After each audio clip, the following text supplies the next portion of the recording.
د بخش اباد د بند په باب باندې لکه څنګه چې د یو چا شخصي د کور دپاره واله جوړېږي ولایي د هغسې مې نیت دی. یعنې زه دا د خولې خبره چندانې عادت نه لرم چې په خوله کې کوم او په عمل کې مې نه وي، نو څه چې وایم انشاءالله هغه په عمل کې هم سرته رسوم. د فراه ولایت د خلکو اساسي غوښتنه د بخش اباد بند دی. د دې دپاره کلونه حتی زموږ پلرونو و نیکونو انتظار ایستلی. د بخش اباد د بند په باب باندې لکه څنګه چې د یو چا شخصي د کور دپاره واله جوړېږي ولایي د هغسې مې نیت دی. یعنې زه دا د خولې خبره چندانې عادت نه لرم چې په خوله کې کوم او په عمل کې مې نه وي، نو څه چې وایم انشاءالله هغه په عمل کې هم سرته رسوم. خو د الله سره راځي چې موږ هم کومه خبره کوو صرف دا د خولې الفاظ مو نه دي، څه چې کوو هغه په عمل کې هغه انشاءالله عملي کوو او کړي مو هم دي. دا خو اول که وګورو زموږ مسؤلیت دی. موږ باید کوشش دا کړی وی په عاجل توګه چې په سږ کال کې موږ دغه بند تړلی چې دا کومې اوبه عباس راڅخه لاړې دا سږ کال نه وای تللي. خو بیا هم افغانستان کوچنی ملک نه دی او یو ضرورت یې نه دی، لکه څنګه چې وزیر صاحب محترم اشاره ورته وکړل زموږ سړکان کنډو کپر دي، د هغسې مو نورې بناوې کنډو کپر دي، بندونه هم د هغه رقم دي، سړکان مو د هغه رقم دي. یعنې داسې څه نه وه چې سړي دا ویلي وای چې په افغانستان کې نو دغه یو شی کوم دغه نه غواړي ترمیمو یا مثلا رغېدلو جوړېدل نه غواړي، حتی پلونو پلچکونه مو هم خراب دي. دا په اخلاص سره ومنئ چې خپل وس و توان به زه انشاءالله کوم. د بخش اباد د بند په باب باندې هغه انشاءالله زه سر په سر کې ستاسو ملاتړ یم، ستاسو شاته ولاړ یم. چې کوم مشکل وي هغه به اول موږ وزیر صاحب ته هدایت کړو، دی به په خپلو امورو کې په خپلو ماتحت باندې به دی خپل کارونه مخته وړي، او چې کومه خبره تر موږ مافوق کړو بیا به موږ انشاءالله هغو ته دا خبره کړو. افغانستان بانک کې د بخش اباد د بند دپاره یو اکاونټ خلاص کړی ده. دا د فراه قومي مشران راغلي وو، دو قومي مشرانو موږ ته وویلې چې موږ د دې توان نه لرو چې نور دایما موږ سولرې واخلو، شیشې واخلو او اوبه نورې ښکته دي، موږ بیا نورې ورته اضافه کړو، دا لکه هغو له هر کور نه مصرف کېږي.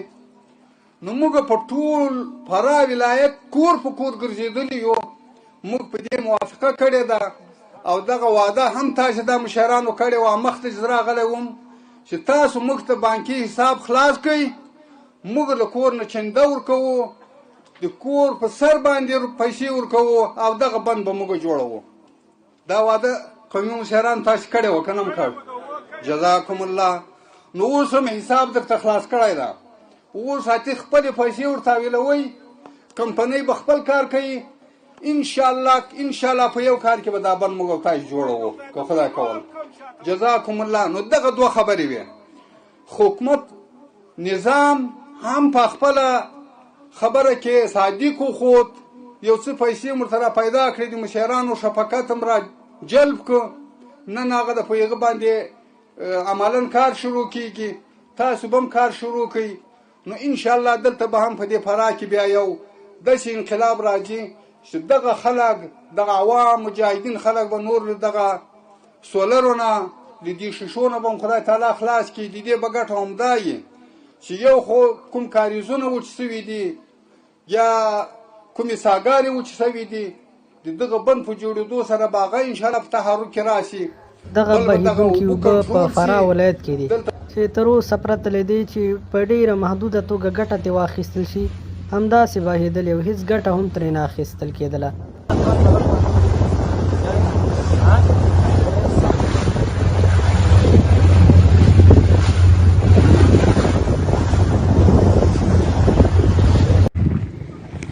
دا خلک دلته فراه ته د یو بند د اختتام مراسمو لپاره راغلي دي.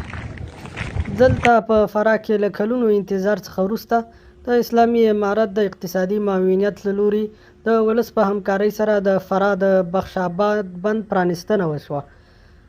تونلونه یې تیار له مخکې ورته ویستل شوي وو. کاسه یې پراخه او د دې سیند بهیدنه زیاتره موسمي ده. ایران څو ورځې وړاندې په افغانستان ډېرې کلکې نیوکې وکړې، اخطار یې ورکړ.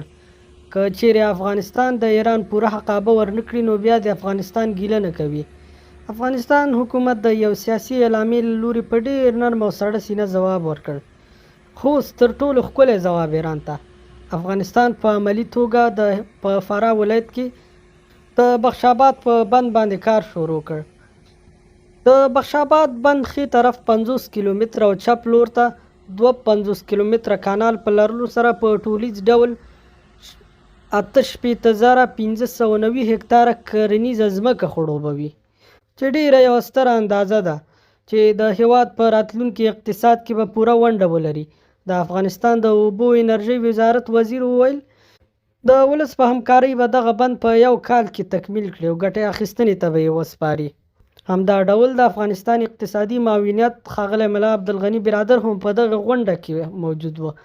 ښاغلی ملا عبدالغني برادر هم په دغه غونډه کې ګډونوالو ته وینا وکړه.